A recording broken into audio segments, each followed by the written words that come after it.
नमस्कार दोस्तों, इस वीडियो में आप यूपी टेट 2021 जिसका पेपर 28 नवंबर 2021 को लीक की वजह से कैंसिल कर दिया गया था, उस पेपर के गणित पार्ट का कंप्लीट सॉल्यूशन देखने जा रहे हैं। भले ये परीक्षा निरस्त कर दी गई थी, लेकिन यूपी टेट के पेपर के लेवल और उसके पैटर्न को समझने में ये आपकी काफ़ी मदद करने वाला है। तो इस वीडियो के साथ बने रहिएगा। चलिए दोस्तों शुरू करते हैं। पहला प्रश्न पूछा गया था, यदि 15 मजदूर यानी M1 का मान दिया गया है, 48 घंटे यानी H1 का मान दिया गया है। यदि 15 मजदूर एक सड़क को 48 घंटे में बनाते हैं और उसी काम को 30 घंटे में यानी ये H2 का मान दिया गया है, करने के लिए आवश्यक मजदूरों की संख्या क्या होगी, यानी ये M2 का मान पूछा जा रहा है। आपने फॉर्मूला पढ़ा होगा, M1 D1 H1 बराबर M2 D2 और H2। ठीक है, यहां पर देखिए M1 और H1 का मान दिया गया, D नहीं दिया गया तो D दोनों तरफ से हम लोग हटा देते हैं। M1 का मान दिया गया है 15 और H1 का मान दिया गया है 48। ठीक है, बराबर M2 का मान आपको निकालना है और H2 का मान दिया गया है 30। यहां से देखिए 15 दूनी 30, ये कट जाएगा और 2 से इसको काट देंगे तो 24 बार में जाएगा, यानी M2 का मान कितना आ गया? M2 का मान आ जाएगा 24। ऑप्शन नंबर 2 सही उत्तर होगा। अगला प्रश्न पूछा गया था, x का न्यूनतम मान क्या होगा जिसके लिए संख्या 324 x 342 11 से पूर्णतः विभाजित होगी। ठीक है, किसी भी संख्या का 11 से विभाज्य होने का शर्त यह है कि उस संख्या में जो विषम स्थान पर अंक हैं, जैसे कि विषम पर कौन कौन सा है, देखिए 3 है, 4 है, फिर 3 है और अंत में 2 है। इनका जो योग आएगा, सबको जोड़िए, क्या आ रहा है? 3 4 7 3 10 और 2 12। ठीक है, और जो सम स्थान पर अंक हैं इनको जोड़ दिया जाए, देखिए क्या है, 2 है, फिर x है, फिर 4 है, तो 2 4 6 और प्लस x, यानी कि इसको जब हम लोग घटा दें तो 6 और ये प्लस x। जब विषम और सम स्थान पर अंकों के योग को घटाया जाए तो शेषफल या तो 0 आना चाहिए या तो 11 का गुणक आना चाहिए। ठीक है, उसी कंडीशन में ये जो संख्या होगी वो 11 से पूर्णतः विभाजित होगी। अब देखिए इस इक्वेशन को जब आप 0 के बराबर रखेंगे तो यहां से x का मान जो आपको मिलेगा वो मिल जाएगा x बराबर 6। यहीं आपसे पूछा गया था कि x का मान क्या होगा, तो ऑप्शन नंबर 1 6 इसका सही उत्तर हो जाएगा। अगला प्रश्न पूछा गया था, एक वृत्त और उसके अंदर बनने वाले अधिकतम बड़े वर्ग के क्षेत्रफल का अनुपात क्या होगा। सबसे पहले मैं फिगर बनाता हूं ताकि चीजें आपको स्पष्ट हो। यहां पर देखिए ये वृत्त हो गया, इसका कहीं ना कहीं केंद्र होगा और यहां पर इसको हम लोग वर्ग बनाते हैं। अब बोला जा रहा है कि सबसे बड़ा वर्ग कौन सा होगा, तो सबसे बड़ा वर्ग वो होगा जिसका विकर्ण जो हो वो वृत्त के व्यास के बराबर हो। अगर ये त्रिज्या r है तो ये भी r हो जाएगा, यानी कि इस वर्ग का जो विकर्ण होगा वो 2r के बराबर होगा। 2r विकर्ण हो गया, तो जब विकर्ण आपको पता है और चूंकि वर्ग है तो सभी भुजाएं बराबर होंगी, तो इस त्रिभुज में आप देखिए ये कोण 90 अंश का है। अगर आप पाइथागोरस प्रमेय लगाएंगे तो यहां पर भुजा का जो मान आ जाएगा वो आ जाएगा r√2। यहां तक क्लियर? अब देखिए, अब बोला ये जा रहा है कि वृत्त और वर्ग के क्षेत्रफल का अनुपात। चलिए हम लोग अनुपात निकालते हैं। वृत्त का क्षेत्रफल क्या हो जाएगा, आप कहेंगे पाई r² होता है। ठीक है, और वर्ग का क्षेत्रफल क्या होता है, आप कहेंगे भुजा स्क्वायर होता है। ठीक है, भुजा कितना है, r√2, इसका स्क्वायर करेंगे तो 2r² हो जाएगा। यहां तक क्लियर? अब देखिए, अब यहां से ये r² से r² कट जाएगा और इनके क्षेत्रफल का अनुपात आ जाएगा पाई डिवाइडेड बाई 2। यहां तक सब कुछ स्पष्ट है? अब देखिए, अब इसके आधार पर आपको ऑप्शन चुनना है।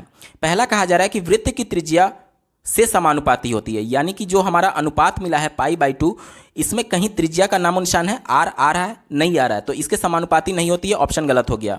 ठीक है, तीसरा विकल्प देखिए, कहा जा रहा है कि वर्ग की भुजा के समानुपाती होती है। वर्ग का भुजा क्या था, r√2, क्या इसमें कहीं r का जिक्र है, आप कहेंगे नहीं है, इस वजह से ये भी ऑप्शन गलत हो गया। चौथा दिया गया, वर्ग के विकर्ण के बराबर होता है। विकर्ण मतलब 2r के बराबर कहा जा रहा है, क्या इसमें r का कहीं जिक्र है इस अनुपात में जो हमें मिला है? आप कहेंगे r कहीं नहीं आ रहा, इस वजह से ये भी ऑप्शन गलत हो गया। एक ही ऑप्शन बचता है, ऑप्शन नंबर 2, वृत्त पर निर्भर नहीं होगा। वृत्त की प्रॉपर्टी क्या है, वृत्त में एक ही आपको वैल्यू दी गई है r, यानी इसका जो अनुपात होगा वो r पर डिपेंड ही नहीं कर रहा है, यानी वृत्त पर निर्भर ही नहीं कर रहा है। ऑप्शन नंबर 2 इसका सही उत्तर हो जाएगा। अगला प्रश्न पूछा गया था, 102.7 को p/q के न्यूनतम रूप में व्यक्त किया जाए तो q का मान क्या होगा। ठीक है, अब यहां पर देखिए आपको दिया गया है 102.7, इसको हम लोग क्या लिख सकते हैं, आप कहेंगे 1027। अगर डिवाइडेड बाई 10 हम लोग लिख दें तो ये p/q के फॉर्म में हो गया। ठीक है, अब देखिए q क्या है, नीचे वाला हर है, यानी इसका मान क्या हो जाएगा, ऑप्शन नंबर 2 10 इसका सही उत्तर है। अगला प्रश्न है, 600 रुपये साधारण ब्याज की दर से 4 वर्ष में 720 रुपये हो जाता है। यदि ब्याज की दर 2% को बढ़ा दिया जाए तो यह धन कितना होगा, मतलब कि पहले कुछ ना कुछ रेट ऑफ इंटरेस्ट था, अब बोला जा रहा है कि रेट ऑफ इंटरेस्ट को 2% बढ़ा दिया जाए। क्योंकि यहाँ पर साधारण ब्याज की बात की जा रही है, इस वजह से आप सिंपली जो ब्याज की दर बढ़ रहा है उससे आप कितना अतिरिक्त ब्याज मिलेगा इसको निकाल लीजिए। तो आप इंटरेस्ट का फॉर्मूला जानते होंगे, मूलधन गुणे दर गुणे समय बटा 100 होता है। ठीक है, अब यहाँ पर देखिए मूलधन आपको 600 दिया गया है, रेट ऑफ इंटरेस्ट कितना बढ़ रहा है, 2 बढ़ रहा है, समय कितना है 4 वर्ष के लिए है और बटे 100 हो गया। ये 2 जीरो से 2 जीरो कट जाएगा, 6 दूनी 12, 12 चौक 48, यानी कि 48 रुपया उसको और ज़्यादा ब्याज मिलेगा। पहले से ही उसको 720 मिल रहा था, अब इसमें 48 और जोड़ देंगे तो आपका उत्तर हो जाएगा ऑप्शन नंबर 2 768। अगला प्रश्न पूछा गया था, निम्नलिखित में कौन सही नहीं है। जो सही नहीं होगा वही आपका उत्तर होगा। पहला दिया गया है, दो पूर्णांकों का योग एक पूर्णांक होता है। मान लीजिए पहला पूर्णांक मैं 2 मान ले रहा हूं और दूसरा पूर्णांक 3 मान ले रहा हूं, तो जोड़ेंगे इन दोनों को तो 5 मिलेगा, जो कि एक पूर्णांक होता है। इस वजह से पहला विकल्प सही है, इस वजह से उत्तर नहीं होगा क्योंकि प्रश्न में नहीं पूछा गया था। ठीक है, दूसरा विकल्प देखिए, दो परिमेय संख्याओं का योग एक परिमेय संख्या होती है। यहाँ पर अगर पहली परिमेय संख्या मैं 1/2 मान लूँ और दूसरी परिमेय संख्या 1/3 मान लूँ तो इसका योग जो आएगा 1/6 आएगा, जो कि एक परिमेय संख्या है, यानी दूसरा विकल्प भी सही है, इस वजह से उत्तर नहीं हो सकता। चौथा विकल्प देखिए, दो प्राकृतिक संख्याओं का योग एक प्राकृतिक संख्या होती है। प्राकृतिक संख्या यानी नेचुरल नंबर बोला जा रहा है। मान लीजिए पहला 1 मैं मान ले रहा हूँ और दूसरा 4 मैं मान ले रहा हूँ, तो इन दोनों को जोड़ेंगे तो 5 मिलेगा, जो कि एक नेचुरल नंबर प्राकृतिक संख्या होती है। इस वजह से ये सही है, इस वजह से उत्तर नहीं हो सकता। एक ही विकल्प बचा, ऑप्शन नंबर 3, यही आपका सही उत्तर हो जाएगा। चलिए एक बार इसको भी जांच लेते हैं। कह रहा है कि दो अपरिमेय संख्याओं का योग एक अपरिमेय संख्या होती है, मतलब दो अपरिमेय संख्याओं को जोड़ेंगे तो हमेशा अपरिमेय मिलेगा, जो कि गलत है। देखिए पहला अपरिमेय संख्या अगर मैं ले लूँ 2 माइनस √3, ठीक है, पहला अपरिमेय संख्या, और दूसरा अपरिमेय संख्या मैं √3 ले लूँ। अब इन दोनों को जब मैं जोड़ूंगा तो √3 से √3 कट जाएगा और आपको मिल जाएगा 2 मिल जाएगा। 2 एक परिमेय संख्या होती है, लेकिन प्रश्न में कह रहा है कि सदैव अपरिमेय संख्या होती है, इसी वजह से यही विकल्प गलत है, और गलत है इस वजह से आपका उत्तर होगा, क्योंकि प्रश्न में आपसे नहीं पूछा था। अगला प्रश्न पूछा गया था, कोई संख्या अपने 20% से 60 अधिक है तो वह संख्या क्या होगी। मैं मान ले रहा हूं कि वो संख्या x है। ठीक है, तो क्या कह रहा है कि कोई संख्या यानी x जो है वह अपने 20% से, x का 20% क्या हो जाएगा, आप कहेंगे x गुणे 20/100 यानी x/5। ठीक है, कह रहा है कि x जो है वह x/5 से 60 अधिक है। ये वाला अधिक था, अब मैं बीच में बराबर लिख रहा हूं तो इधर भी मुझे 60 जोड़ना पड़ेगा, तभी मैं बराबर लिख सकता हूं। यहां तक क्लियर। अब एलसीएम ले लीजिए या फिर दोनों तरफ 5 से गुणा कर दीजिए, तो ये हो जाएगा 5x और ये हो जाएगा x, इधर आकर के ये माइनस आएगा, यानी बचेगा आपका 4x और बराबर 60 गुणे 5 यानी 300। इसमें जब आप भाग देंगे 4 से काटेंगे तो इसका मान आ जाएगा 75। ऑप्शन नंबर 4 सही उत्तर हो जाएगा। अगला प्रश्न पूछा गया था, संख्या 3070 के सर्वाधिक निकट 17 से पूरी तरीके से विभाजित होने वाली प्राकृतिक संख्या कौन सी होगी। चलिए सबसे पहले आपको 17 से भाग दे देना है, 3070 में भाग दीजिए, एक बार में जाएगा ये 17 हो जाएगा और शेषफल बचेगा 13, फिर ऊपर से 7 उतारेंगे, 8 बार में ये जाएगा, 8 17 8 136 होता है, एक बचेगा शेषफल और 0 ऊपर से उतारेंगे, फिर ये 0 हो जाएगा, यानी शेषफल कितना बचा, आप कहेंगे 10 शेषफल बच रहा है। ये कह रहा है पूरी तरीके से विभाजित कब होगा। दो तरीके से विभाजित हो सकता है, या तो हम लोग जो संख्या हमारा 3070 है इसमें से शेषफल को घटा दे तो ये 17 से पूरी तरीके से विभाजित हो जाएगा। यानी पहली संख्या क्या हो जाएगी, पहली संख्या 3070 में से 10 घटाएंगे यानी 3060 हो जाएगा। और दूसरी संख्या जो इसके निकट हो सकती है वो क्या हो सकती है, अगर ये शेषफल 17 बचा रहता तो उस कंडीशन में 17 से भाग देते तो एक बार में और चला जाता, यानी पूरी तरीके से विभाजित हो जाता। ठीक है, यानी जो संख्या है अगर इसमें हम लोग 7 जोड़ दें तो भी ये पूरी तरीके से विभाजित होगा 17 से, यानी 3070 में 7 जोड़ेंगे तो 3077 आ जाएगा। अब ये दोनों संख्याएं ऐसी होंगी जो कि 17 से पूरी तरीके से विभाजित होंगी, लेकिन प्रश्न में आपसे यह बोला जा रहा है कि सर्वाधिक निकट कौन सा है, वहीं आपका उत्तर होगा।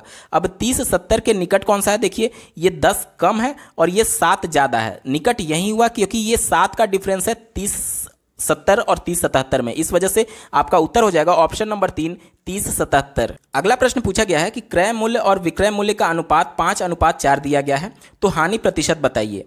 यहाँ पर क्रय और विक्रय का अनुपात 5:4 है, यानी कि 5 रुपए में खरीदा गया है और 4 रुपए में बेचा गया है, तो हानि कितने का हुआ, आप कहेंगे 1 का। और कितने पर हानि हुआ, आप कहेंगे क्रय मूल्य 5 पर हानि हो रहा है, और प्रतिशत में कन्वर्ट करने के लिए 100 से गुणा कर देंगे तो ये हो जाएगा 20%। उत्तर हो जाएगा ऑप्शन नंबर 1। अगला प्रश्न पूछा गया था, किसी घन का विकर्ण 8√3 सेंटीमीटर दिया गया है, इसका पृष्ठीय क्षेत्रफल क्या होगा, आपसे पूछा जा रहा है। घन का जो विकर्ण होता है वो होता है, घन का जो विकर्ण होता है वो होता है भुजा √3। ठीक है, विकर्ण आपको कितना दिया गया है, 8 √3 दिया गया है, बराबर भुजा को मैं ए से डिनोट कर रहा हूँ √3। √3 से √3 कट जाएगा, ए का मान कितना आ गया, आप कहेंगे 8 आ गया। अब कह रहा है कि उसका पृष्ठीय क्षेत्रफल क्या होगा। घन में कुल 6 फलक बनते हैं, 6 उसके पूरे फलक बनेंगे। आप जिस कमरे में बैठे हुए हैं उस कमरे को देखिए, ऊपर छत, नीचे फर्श और 4 दीवारें, ये सभी मिला करके उसका पृष्ठीय क्षेत्रफल बनाते हैं। ठीक है, और चूंकि ये प्रत्येक फलक जो है वो वर्ग बनेगा, और वर्ग का क्षेत्रफल क्या होता है, आप कहेंगे भुजा का स्क्वायर होता है, और टोटल 6 फलक हो गए यानी 6 वर्ग बनेगा, तो 6 गुणे ए स्क्वायर हो जाएगा, यानी 6 गुणे 8 का स्क्वायर यानी 64, और इसका जब मल्टीप्लाई करेंगे तो हो जाएगा 6 चौक 24 के 4 हाथ में 2, 6 छक 36 और 2 38, यानी 384 सेंटीमीटर स्क्वायर। ऑप्शन नंबर 4 इसका सही उत्तर है।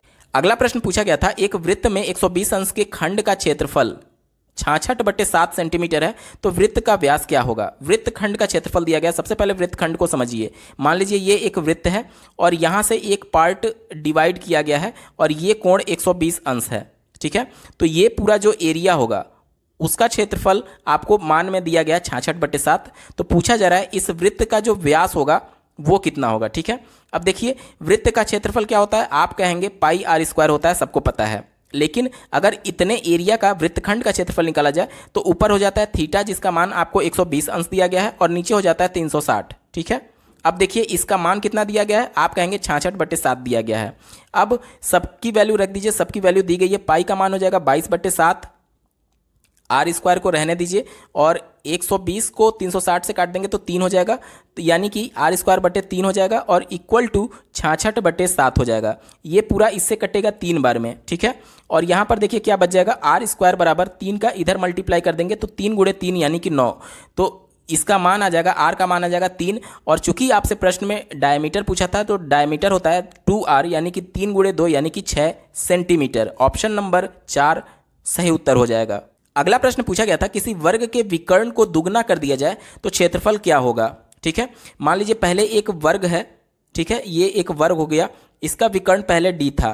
ठीक है, अब एक दूसरा वर्ग हो रहा है जिसका विकर्ण दुगना कर दिया जाए, यानी अब इसका विकर्ण क्या हो जाएगा, 2d हो जाएगा। ठीक है, तो पहले वर्ग का क्षेत्रफल क्या हो जाएगा, देखिए वर्ग का क्षेत्रफल जब विकर्ण दिया रहे तो होता है d² यानी विकर्ण का स्क्वायर डिवाइडेड बाई 2, और a2 क्या हो जाएगा, a2 में विकर्ण का स्क्वायर, विकर्ण क्या है वो 2d है, तो इसका स्क्वायर करेंगे तो 4d² हो जाएगा डिवाइडेड बाई 2। अब a1 डिवाइडेड बाई a2 करेंगे तो क्या आ जाएगा, देखिए a1 का मान कितना है d² डिवाइडेड बाई 2, और a2 का मान कितना है 4d² divided by 2। d² divided by 2 से दोनों कट जाएंगे, और a2 का मान आपका यहाँ से प्राप्त हो जाएगा। आप देखिए a2 बराबर हो जाएगा 4a1, यानी कि जो दूसरे वर्ग का क्षेत्रफल होगा वो पहले वर्ग के क्षेत्रफल के 4 गुना के बराबर होगा। ऑप्शन नंबर 2 4 गुना सही उत्तर है।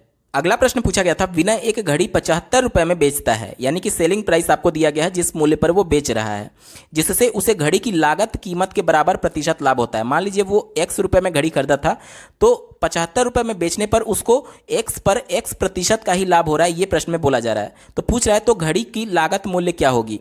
देखिए पहला ऑप्शन हो सकता है क्या, 150 में वो खरीद रहा है, ठीक है, और 75 रुपए में बेच रहा है, तो क्या उसको लाभ होगा, आप कहेंगे नहीं होगा। प्रश्न में आपको लाभ दिया गया है, इस वजह से ये उत्तर हो ही नहीं सकता, क्योंकि यहाँ पर जो क्रय मूल्य है वो ज़्यादा है, तो इस कंडीशन में हानि होगा, इस वजह से नहीं हो सकता है। दूसरा भी नहीं हो सकता है। एक बार तीसरे विकल्प को देख लेते हैं।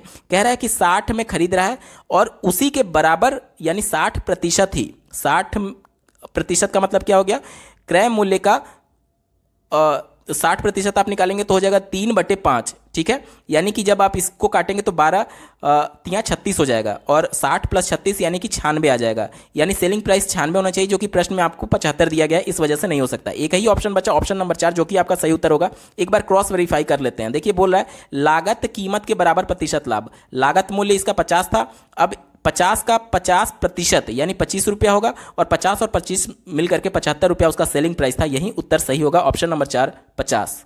अगला प्रश्न पूछा गया था, दो वृत्तों के केंद्रों के बीच की दूरी उनकी त्रिज्याओं के योग से कम हो तो दोनों वृत्त, जैसे कि मान लीजिए एक वृत्त ये है और एक वृत्त ये है, ये कह रहा है कि मान लीजिए इसकी केंद्र यहाँ से यहाँ तक R1 है, और ये दूसरा वृत्त जिसका केंद्र यहाँ पर है और इसका ये त्रिज्या R2 है, तो ये कह रहा है कि दोनों त्रिज्याओं के योग उनके बीच के डिस्टेंस से कम है, तो ये दोनों वृत्त एक दूसरे को प्रतिच्छेदित करेंगे। ऑप्शन नंबर 3 सही उत्तर होगा, क्योंकि अगर दोनों त्रिज्याओं का योग बराबर होता तो ये ऐसे बाहर बाहर इसको प्रतिच्छेदित कर रहे होंगे।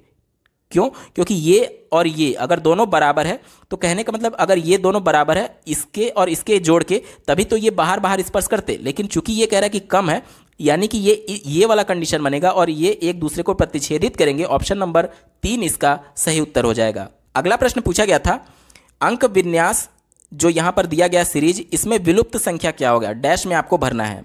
देखिए, अगर मैं इसको मिलाऊं, 1 के बाद 2 है, फिर 2 के बाद अगर मैं यहां पर 3 भर देता, उसके बाद से देखिए 4 है, और यहां पर देखिए 5 दूनी 10 है, 5 तिया 15 है, 5 चौका 20 है, यानी कि यहां पर संख्या क्या आएगी? आप कहेंगे 3 आएगा। ऑप्शन नंबर 4 इसका सही उत्तर है। अगला प्रश्न दिया गया, यदि a और b धन पूर्णांक संख्याओं को 6 से विभाजित करने पर शेषफल क्रमशः 4 और 5 प्राप्त होते हैं। मतलब कि a में अगर हम लोग 6 से भाग दे दें तो यहां पर शेष जो मिल रहा है वो 4 मिल रहा है, ये शेष है, ठीक है। और इसी प्रकार से दिया गया है b में भी 6 से अगर भाग दे दिया जाए तो शेषफल 5 मिल रहा है। तो ये कह रहा है तब a square plus b square को 6 से विभाजित करने पर शेषफल क्या होगा? देखिए, यहाँ पर पहले 6 से विभाजित किया जा रहा है और दूसरी बार भी 6 से ही विभाजित किया जा रहा है। जब दोनों संख्याएं एक दूसरे से कट जाएं, उस कंडीशन में जो शेषफल दिया गया रहता है उसको दिए गए इक्वेशन में पुट करके डायरेक्टली आप आंसर निकाल सकते हैं। कैसे? अब इसका मान समझिए। यानी इसके कहने का मतलब a का मान आपको सिंपली 4 रख देना है और b का मान 5 रख देना है। मान रखिए, 4 का स्क्वायर यानी कि 16 और 5 का स्क्वायर यानी कि 25, मतलब कितना हो जाएगा? ये हो जाएगा 41। अब कह रहा है 6 से विभाजित करने पर शेषफल कितना आएगा? 41 को 6 से मैं विभाजित कर दे रहा हूँ, तो 6 6 36 और शेषफल आपका बच जाएगा 5। अगला प्रश्न पूछा गया था, यदि किसी वर्ग की भुजा में 10% की वृद्धि कर दी जाए तो उसके क्षेत्रफल में कितने प्रतिशत की वृद्धि होगी? यहाँ पर देखिए, वर्ग में चूंकि लंबाई और चौड़ाई सभी बराबर होते हैं, इस कंडीशन में आप फॉर्मूला डायरेक्टली लगा सकते हैं, x plus Y plus X Y divided by 100। दोनों में वृद्धि हो रही है, यानी कि x का मान भी 10 हो जाएगा, y का मान भी 10 हो जाएगा। 10 गुणे 10 बटे 100 यानी कि 100 बटे 100 यानी कि 1 बचेगा। ये देखिए 10 धन 10 बराबर 20 धन 1 बराबर 21, 21% का वृद्धि हो जाएगा। ऑप्शन नंबर 2 इसका सही उत्तर है। अगला प्रश्न पूछा गया था, मोहन की 5 वर्ष पूर्व तथा 9 वर्ष बाद उम्र का गुणनफल आपको 15 दिया गया है, तब मोहन की वर्तमान आयु क्या है? इस प्रश्न को आप जिस प्रकार से पढ़ते आ रहे हैं, वर्तमान आयु आप x मानेंगे, उसके बाद से पूर्व में कहा जा रहा है तो x माइनस 5 होगा, फिर 9 वर्ष बाद कहा जा रहा है तो x प्लस 9 होगा, दोनों का मल्टीप्लाई करेंगे तो फिर 15 के बराबर आएगा। आप एक द्विघात समीकरण निकालेंगे, उसके बाद से x y का मूल निकालेंगे। बहुत लंबा प्रोसेस हो सकता है, तो इस वजह से आप ऑप्शन से चलिए, आपको तुरंत उत्तर मिल जाएगा। मान लीजिए प्रश्न में आपसे वर्तमान आयु पूछा गया, यानी ये चारों ऑप्शन जो दिए गए हैं वो वर्तमान आयु के दिए गए हैं। पहले ऑप्शन को मैं लेकर के चलता हूँ, 4 दिया गया है। अब 4 से मैं 5 वर्ष घटाऊंगा तो ये -1 वर्ष आएगा। माइनस आ रहा है, इस वजह से ये ऑप्शन हो ही नहीं सकता। पहला ऑप्शन गलत हो गया, ठीक है। दूसरे ऑप्शन को देखिए, 5 में से 5 वर्ष पूर्व कहा जा रहा है, 5 में से 5 घटाएंगे तो 0 आ जाएगा, ये भी ऑप्शन नहीं हो सकता, ठीक है। अब तीसरे ऑप्शन को देखिए, 7 दिया गया, 7 में से 5 वर्ष पूर्व कहा जा रहा है, 7 में से 5 वर्ष में घटा दूं तो 2 बचेगा, और फिर 7 में 9 वर्ष बाद कहा जा रहा है, यानी 7 धन 9 बराबर 16 हो जाएगा, और दोनों को जोड़ेंगे तो 32 वर्ष आएगा, जो कि 15 के बराबर नहीं है। इस वजह से ऑप्शन नंबर 3 भी नहीं हो सकता। एक ही ऑप्शन बचा, ऑप्शन नंबर 4, ये आपका 100% सही होगा। एक बार वेरीफाई कर लेते हैं। 6 में से 5 वर्ष पूर्व करेंगे, यानी 6 में से 5 घटाएंगे तो 1 बचेगा, और 6 में 9 जोड़ेंगे, 9 वर्ष बाद कह रहा है, तो 6 9 15। अब 15 गुणे 1 यानी इनका गुणनफल 15 प्राप्त हो रहा है। इस वजह से ऑप्शन नंबर 4 ही इसका सही उत्तर हो जाएगा। अगला प्रश्न पूछा गया था, 0.00032 पर घात 0.6 का मान क्या होगा?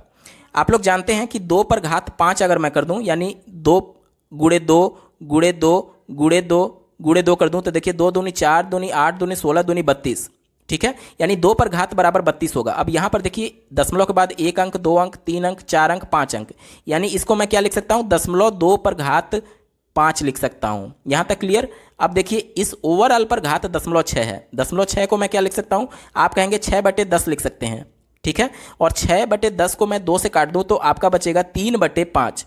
अब घातांक के नियम से आपने पढ़ा होगा कि घात के ऊपर अगर घात रहता है तो दोनों का आपस में गुणा हो जाता है, तो ये 5 से ये 5 कट जाएगा। अब आपका बच गया 0.2 पर घात 3, और इसका मान हो जाएगा 0.008, ठीक है। ऑप्शन नंबर 2 इसका सही उत्तर हो जाएगा। अगला प्रश्न पूछा गया था, यदि संख्या 5x9 327 और 2/8 का योग इतना है तो x का महत्तम मान क्या होगा। चलिए सबको मैं जोड़ता हूँ। 5x 9, फिर दिया गया है 3 2 7, फिर दिया गया है 2y8। इन सबको मैं जोड़ता हूँ। 9 7 16, 16 8 24 का 4 हाथ में, शेष बचा 2, शेषफल 2 बचा है। ठीक है, अब ये देखिए 2 और ये 2 4 हो गया, 4 और यहाँ पर हमको कितना लाना है, 1 लाना है। 4 हो गया है और 1 लाना है। 1 कब आएगा, जब इसमें हम लोग 7 जोड़ दें, तभी तो 7 4 11 बचेगा, तो 11 का 1 यहाँ पर 1 आ जाएगा। ठीक है, यानी कि यहाँ पर 7 और आना चाहिए। 7 कैसे आएगा, x और y का दोनों का मान अगर हम लोग जोड़ दें x प्लस y तो 7 आना चाहिए। अब यहाँ पर देखिए प्रश्न में क्या कह रहा है कि x का महत्तम मान पूछा जा रहा है। महत्तम मान क्या संभव है, महत्तम मान क्या हो सकता है कि y का मान 0 हो तभी x का मान मैक्सिमम हो सकता है। तो अगर y का मान 0 हुआ तो x का मान कितना हो जाएगा, आप कहेंगे 7 हो जाएगा। तो ऑप्शन नंबर 3 7 इसका सही उत्तर हो जाएगा। अगला प्रश्न पूछा गया था, परिमेय 0/-5 संख्या से बड़ी परिमेय संख्या कौन सी है। यहाँ पर देखिए अगर सभी संख्याओं में देखेंगे तो सभी निगेटिव में आएंगी, लेकिन ये संख्या देखिए ये पॉजिटिव में आएगा, क्योंकि माइनस से माइनस कट जाएगा। तो फिर संख्या का मान क्या होगा ये देखने की आवश्यकता नहीं है, जो पॉजिटिव में होगा यही आपका उत्तर होगा। ऑप्शन नंबर 2 सही उत्तर है, क्योंकि बाकी सब निगेटिव हैं, यही एकमात्र पॉजिटिव है। अगला प्रश्न पूछा गया था, 2 संख्याओं का लौसा और मौसा का गुणनफल आपको 336 दिया गया है और उनके बीच का अंतर 10 है, तो वह संख्याएं कौन सी होंगी। ठीक है, अब देखिए लौसा गुणे मौसा बराबर 336 जो दिया गया है। लौसा एक सूत्र आपने पढ़ा होगा, लौसा गुणे मौसा बराबर पहली संख्या गुणे दूसरी संख्या, यानी जो यहाँ पर दोनों संख्याएं दी गई हैं इनका गुणनफल 336 जिसके बराबर आ जाएगा वहीं आपका उत्तर होगा। पहला ऑप्शन देखिए 10 गुणे 20 200 आएगा, उत्तर नहीं हो सकता। दूसरा देखिए 14 गुणे 24 इसका मान 336 आ रहा है, और दूसरा कंडीशन देखिए दोनों के बीच का अंतर 10 होना चाहिए जो कि है, इस वजह से यही आपका ऑप्शन नंबर 2 सही उत्तर हो जाएगा। आगे चेक करने की कोई भी आवश्यकता नहीं है। अगला प्रश्न पूछा गया था, 4 पर घात 61 प्लस 4 पर घात 62 63 64 और 65 किस संख्या से भाज्य होगा। देखिए सभी संख्याओं में एक संख्या कॉमन है, 4 पर घात 61 अगर मैं कॉमन ले लेता हूं तो यहाँ पर क्या बचेगा, यहाँ पर कुछ नहीं यानी कि 1 बचेगा, प्लस यहाँ पर देखिए 4 पर घात 1 बचेगा यानी 4 हो जाएगा, 4 पर घात 2 बचेगा यानी कि 4 पर घात 2 यानी कि 16 हो जाएगा, ये 4 पर घात 3 बचेगा यानी कि 64 हो जाएगा, और ये अंत में 4 पर घात 4 बचेगा यानी कि 256 बचेगा। ठीक है, अब सभी को जोड़ दीजिए। ये देखिए 6 4 10 10 6 16 16 4 20 20 और 1 21 21 के एक हाथ में 2। ठीक है, 5 और 2 7 7 6 13 13 1 14 का 4 हाथ में 1 2 और 1 3 341, और ये बाहर ब्रैकेट में बचा है 4 पर घात 61। अब ये वाली संख्या जो है जिस भी संख्या से विभाजित होगी वहीं आपका उत्तर होगा। देखिए क्या 3 से ये विभाजित होगा, नहीं 3 से विभाजित नहीं होगा, उत्तर नहीं होगा। क्या 11 से विभाजित होगा, बिल्कुल होगा, यही आपका उत्तर होगा। देखिए 11 3 33 एक शेष बचा, फिर 11 कम 11, तो ऑप्शन नंबर 2 11 इसका सही उत्तर है। अगला प्रश्न पूछा गया था, 3:57, ये दोपहर का समय है, पीएम से क्लियर हो रहा है। ठीक है, से 5 घंटे 58 मिनट पहले कौन सा समय था। ठीक है, देखिए 3:57 दोपहर को 12 बजे के बाद के समय को अगर 24 घंटे प्रणाली में हम लोग देखें तो 3:57 को क्या लिख सकते हैं, 12 बजे के बाद देखिए 13 14 15 यानी 3:57 को हम लिख सकते हैं 15 घंटा 57 मिनट। अब कह रहा है कि 5 घंटे और 58 मिनट पहले, यानी इसमें से हमको क्या घटाना है, 5 घंटा और 58 मिनट। अब मिनट वाला देखिए 57 में से 58 नहीं घटेगा क्योंकि ऊपर वाला छोटा है, तो इस वजह से यहाँ पे हमको उधार लेना पड़ेगा। अब आप 1 घंटा जब उधार लेंगे तो मिनट में आकर के वो 60 जुड़ेगा। ठीक है, तो यहाँ पर अब 60 जुड़ेगा, तो इन दोनों को जोड़िए, यहाँ पर हो जाएगा 7 और 6 5 11, यानी कि अब ये आपका टोटल जो समय बन गया ये बन गया 14 घंटा 117 मिनट में से आपको 5 घंटा 58 मिनट घटाना है। ठीक है, अब इसको घटाइए, 17 में से 8 जाए 9 बचेगा, उसके बाद से यहाँ पर बचेगा 10 10 में से 5 गया 5, ये हो गया 59 मिनट, और यहाँ देखिए 14 में से 5 घटेगा तो आपका बचेगा 9 घंटा, यानी कि 5 घंटा 58 मिनट पहले का समय क्या हो जाएगा, 9:59 AM का समय होगा, 9:59 AM। ऑप्शन नंबर 2 सही उत्तर है। अगला प्रश्न पूछा गया है, नीचे दिए गए पाई चार्ट में एक परिवार द्वारा विभिन्न मदों में 1 महीने में खर्च का विवरण है। यदि परिवार की कुल आय 35,000 रुपये है तो ईंधन और भोजन पर कुल खर्च कितना हुआ। देखिए ईंधन कहाँ दिया गया है, ये भोजन का हो गया है और ईंधन का यहाँ पर दिया गया है, यानी कि 48 + 10 यानी कि 58% का मान आपसे पूछा जा रहा है। 100% का मान आपको दिया गया है। क्या कह रहा है, कुल आय कितना है, ये जो कुल आय होता है वो 100% होता है, यानी 100% का मान आपको 35,000 दिया गया है और 58% का पूछा जा रहा है। तो यूनिटरी मेथड से आप सिंपली सॉल्व करेंगे तो हो जाएगा 35,000 × 58 / 100। देखिए 2 जीरो से 2 जीरो ये कट जाएगा और 350 में 58 से आप सिंपली मल्टीप्लाई कर दें, 20,300 ऑप्शन नंबर 2 इसका सही उत्तर हो जाएगा। अगला प्रश्न पूछा गया है, यदि आज 1 अप्रैल है और दिन बुधवार है, यह एक लीप ईयर है, अधिवर्ष है, तो आज से 3 वर्ष पश्चात सप्ताह का कौन सा दिन होगा। देखिए अगर जो वर्ष चल रहा है अगर ये लीप वर्ष दिया गया है तो अगला जो लीप वर्ष आएगा वो चौथे वर्ष में आएगा, लेकिन प्रश्न में आपसे 3 वर्ष पश्चात पूछा जा रहा है, यानी कि जब प्रश्न पूछा जा रहा है उसमें अब कोई भी लीप वर्ष नहीं आएगा, ठीक है। और लीप वर्ष जब नहीं होता है तो एक वर्ष में दिनों की संख्या कितनी होती है, 365 होती है, ठीक है।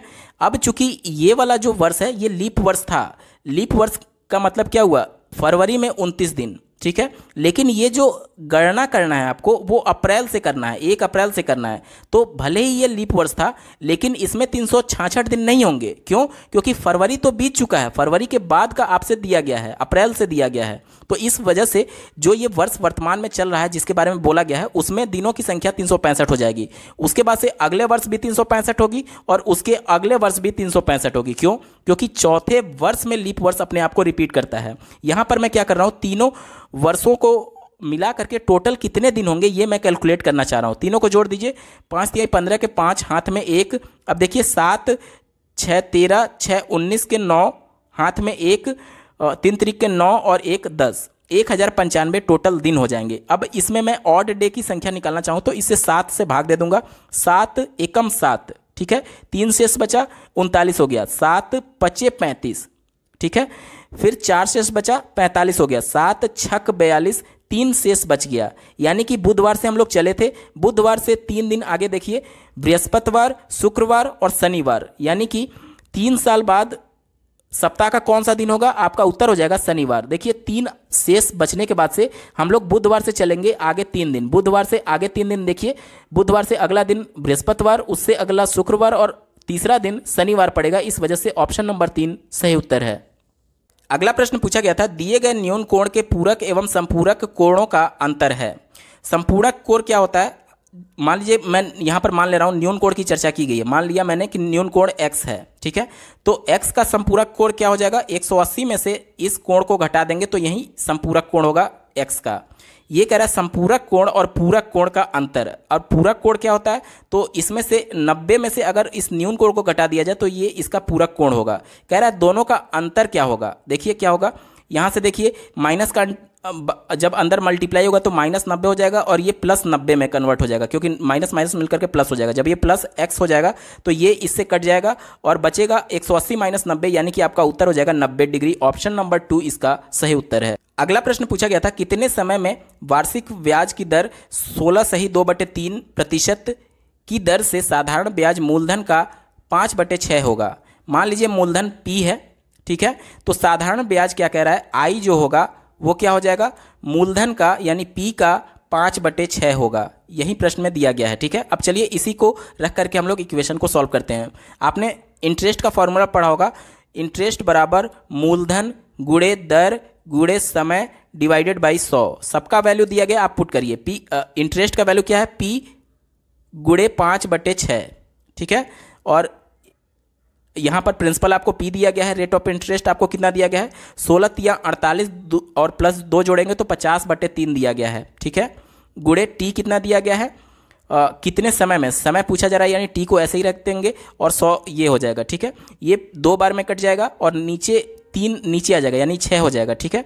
तो 6 से ये वाला 6 कट जाएगा और P से P कट जाएगा, यानी कि T का मान क्या बच गया, 5 वर्ष। ऑप्शन नंबर 2 इसका सही उत्तर हो जाएगा। अगला प्रश्न पूछा गया है, 10 रुपये दर्जन की दर से केले खरीद कर 12 रुपये के 10 केले की दर से बेचने पर लाभ प्रतिशत क्या होगा। देखिए सबसे पहले हम लोग क्रय मूल्य निकालेंगे। क्या कह रहा है, 10 रुपये में 12 केले इसने खरीदे हैं, 10 रुपये में 12 केले खरीदे हैं। एक केले का दाम क्या हो जाएगा, आप कहेंगे 10 10/12। ठीक है, ये एक केले का क्रय मूल्य हो गया, यानी कॉस्ट प्राइस हो गया। अब देखिए विक्रय मूल्य हम लोग निकालेंगे। 12 रुपये के 10 केले बेच दे रहा है, यानी कि 12 रुपये में 10 केले बेच दे रहा है, तो एक केले का मूल्य क्या हो जाएगा, आप कहेंगे 12/10 हो जाएगा। ठीक है, ये इसका हो जाएगा सेलिंग प्राइस। अब लाभ निकालने के लिए क्या होता है, विक्रय मूल्य माइनस क्रय मूल्य, यानी 12/10 माइनस 10/12 हो जाएगा, डिवाइडेड बाई क्रय मूल्य यानी 10/12 और गुणे 100 हो जाएगा। ठीक है, अब देखिए इसका एलसीएम लेकर के सॉल्व करेंगे तो नीचे आ जाएगा 120 और ऊपर हो जाएगा 12 144 माइनस ये हो जाएगा 10 × 10 यानी कि 100 डिवाइडेड बाई नीचे है 10/12 और मल्टीप्लाई करके 100 है। यहाँ तक क्लियर। अब देखिए इसमें से इसको घटाएंगे तो ऊपर बचेगा 44 और बटे 120 और नीचे बचेगा 10/12 गुणे 100। यहाँ से देखिए 1 0 से 1 0 कट जाएगा, 12 से ये 12 कट जाएगा और उसके बाद से जो नीचे है ये 10 है, ये इससे ये कट जाएगा, बचेगा आपका केवल 44%, यानी ऑप्शन नंबर 2 44% इसका सही उत्तर है। दोस्तों हम लोग वीडियो के बिल्कुल अंतिम पड़ाव में आ चुके हैं। अभी तक का ये वीडियो आपको कैसा लगा कमेंट करके जरूर बताइएगा। साथ ही यूपी टेट के पिछले 5 वर्षों के पेपर का कंप्लीट सोल्यूशन देखने के लिए आप इस वीडियो का डिस्क्रिप्शन जरूर चेक करिएगा। चलिए दोस्तों अंतिम प्रश्न की बात करते हैं। दिया गया है यदि किसी संख्या का 30% उस संख्या के 3/4 से 63 कम है। ठीक है, देखिए क्या कह रहा है कि किसी संख्या का 30%, मान लीजिए संख्या x है तो उसका 30% क्या हो जाएगा, x गुणे 30/100 यानी कि 3x/10। कह रहा है कि 30% उस संख्या के 3/4, संख्या के 3/4 यानी कि 3x/4। ठीक है, 30% जो है वो 3/4 से 63 कम है, यानी ये वाला जो वैल्यू है ये कम है, तो इसको बराबर लिखने के लिए इधर मैं 63 जोड़ दे रहा हूँ। यहाँ तक क्लियर। अब देखिए इधर मैं पक्षांतर करूँगा तो ये माइनस हो जाएगा। ठीक है, और यहाँ पर बराबर का चिन्ह लग जाएगा। अब देखिए यहाँ पर मैं एलसीएम ले रहा हूँ, यहाँ पर एलसीएम अगर मैं 40 ले लेता हूँ तो देखिए क्या हो जाएगा, एलसीएम 20 हो जाएगा। ठीक है, अब ये देखिए 5 बार में जाएगा, 5 से 15x हो जाएगा और माइनस ये 6x हो जाएगा बराबर 63 हो जाएगा। ऊपर क्या बचेगा, 9x/20 बराबर 63 और यहाँ से देखिए 9 7 63 तो और ये 20 का इधर 7 से गुणा हो जाएगा, यानी x का मान क्या आ जाएगा, 140 आ जाएगा। ऑप्शन नंबर 1 140 इसका सही उत्तर हो जाएगा। दोस्तों पूरा पेपर का सोल्यूशन आपने देखा। आपको ये वीडियो कैसा लगा कमेंट जरूर करिएगा। साथ ही विगत वर्षों के पेपर के कंप्लीट सोल्यूशन के देखने के लिए इस वीडियो का डिस्क्रिप्शन जरूर चेक करिएगा। इस वीडियो को देखने के लिए आपका बहुत बहुत धन्यवाद। भगवान करे आपका दिन शुभ हो।